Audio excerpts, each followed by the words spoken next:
Class, Prof JC here, and this should be a shorter podcast today unless I get rambling on because I'm so passionate about what we're going to talk about today. But we are in chapters 3 and 4 this week. Okay, last week we were in chapters 1 and 2. This week we're in chapters 3 and 4, and I'm just pulling out what I think is most important about these chapters for us to read.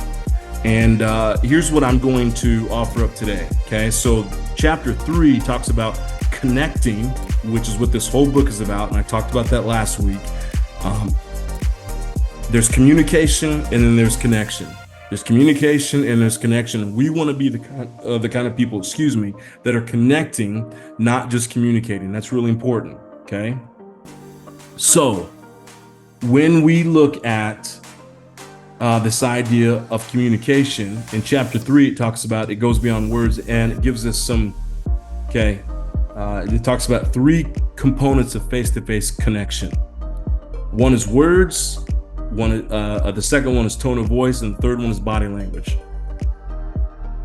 There's a chart that's out there somewhere, and I don't have it with me. We probably just look this up. There is a chart out there that looks at, it's like a pie chart, and it kind of maps out these 3 things. When you're speaking with someone, there are words, there's tone of voice, and there's body language. And then the question asks, which one do you think is most important? And by how much? And it's one of the charts that I've seen. It is incredible. The words that we say are actually very small. Tone of voice is is much bigger, but between 50 to 60% of the conversation we have with people, the connection or lack of connection comes because of the body language. And I mean, it's almost like when you're talking with someone, 10% of what you're saying or 10% of the communicated message are the words you're saying. The other 90% are the tone of voice and the body language. And now this is something that I have seen to be true. Now, I don't know if it's a generational thing. I don't know what's happening, but here's what I've seen. Oftentimes when people are talking to people, they struggle to look other people in the eye, okay? When speaking and when listening, and especially when listening happens. I go to events all the time. I'm trying to go to less and less of them as I get older because I realize that they have nothing to do with the goals I have in life and where I'm going as I'm trying to focus my life in a little bit more. But when you go to events, and some of you know what I'm talking about, you've been to these events, and you go up to someone and you start talking to them, maybe it's the first time you met, when they're talking about themselves, they enjoy the conversation. The moment they turn it back on you because they were taught in a communication class to turn it back and ask the other person a question, the moment you start talking, what do they start doing? They're looking everywhere but you. They're looking over your shoulder to see if someone else is coming who's more important. Is there something else that I could do? Is there another drink I could get somewhere? Is there, it's amazing to me.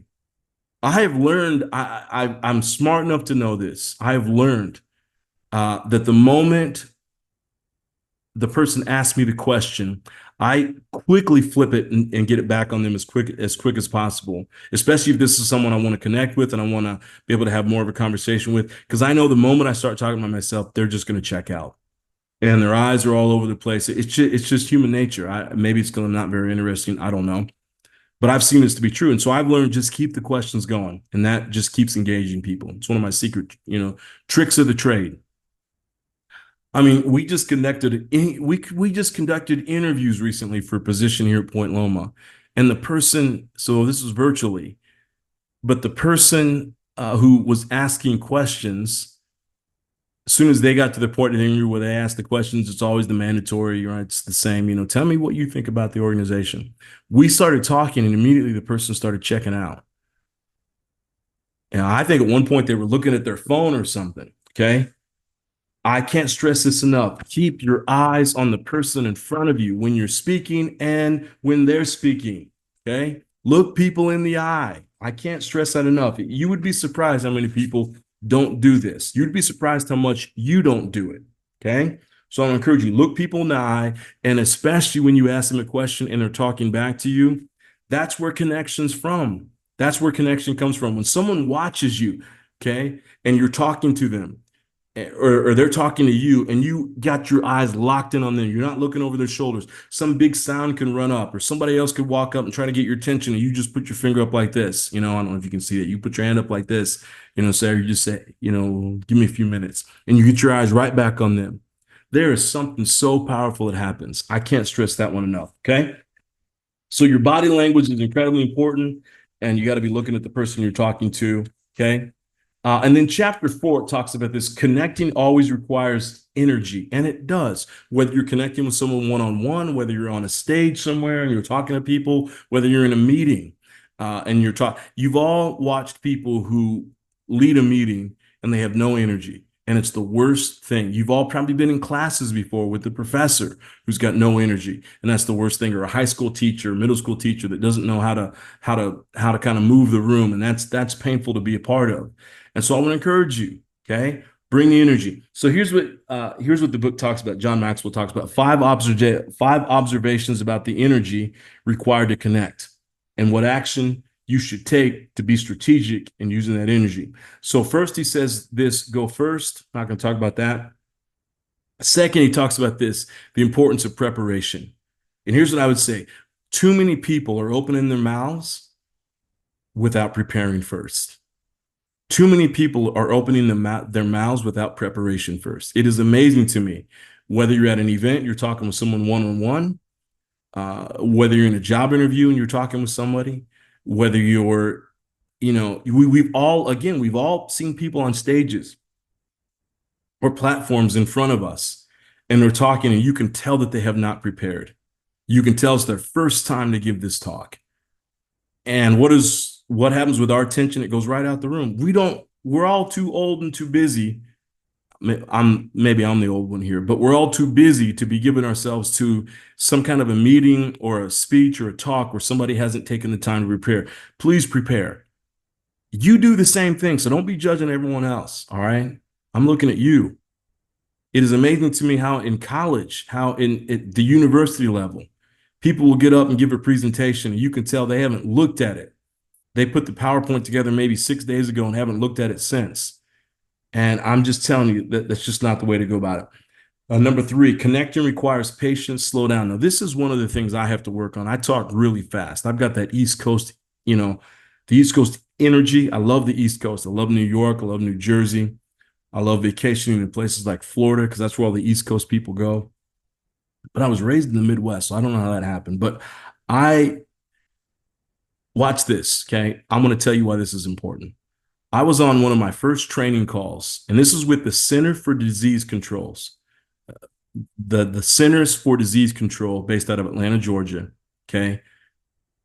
16,000 employees or something. I wasn't talking to all 16,000 employees. It was just a call where there may have been, I don't know, 20, 30 leaders on the call. It was one of my first times to doing these corporate trainings, and it was for the CDC. So this is a big deal. And I'm going through my slides. This is my first time. I'm nervous as I'll get out. I've never done this before. And I get a call from the guy who hired me. And and I can tell he's in a serious mode because this is a businessman. And he's the one who's business. And he says, hey, the JC, you need to slow it down. There's a credibility issue here. You're talking way too fast. Right? And the first when he started saying slow it down, I was like, I know, I get told this all the time. But then he said, and he wasn't joking around with me at all. It wasn't playtime. He said, there's a credibility there's a credibility issue happening because you're speaking too fast. And it either makes you look nervous, right? It just makes a person less credible when they look like the 9-year-old who's getting up and they're doing their first presentation in class, and they've got 3 minutes to give it and they finish it in 45 seconds, right? Because they're nervous. So it makes us less credible. There's a trust issue there. Boy, that got me because I'm like you. I want to be credible, right? So we got to have energy, but not too much. We got to learn how to slow it down, right? And then the last one I'm going to talk about here is very important. Connecting requires selflessness. Give. You got to think about every time you're communicating with somebody, it's about adding value to that person. Adding value to that person. It's never about taking away, okay? It's about adding value to that person. Okay, now, why is it important to prepare? I want you to answer that question. Why is it important to slow down? I want you to answer that question. And why is it important to have a mindset of giving whenever you're talking with people in front of a room, a meeting, whatever it might be? Okay, I want you to answer those questions based on what we talked about today. And please make sure, and then I want you to answer the question, why is it most people can't look somebody in the eye when they're talking or listening to another person? Okay. And please make sure, I appreciate this book because it really is practical. Okay. Look the people in the eye, have confidence when you talk to them, prepare, slow down, have a mindset of adding value. I promise you, your communication and your connection, which is the most important thing, will go to the next level. Hey, thanks so much for listening. I'll see you in the next podcast. Take care.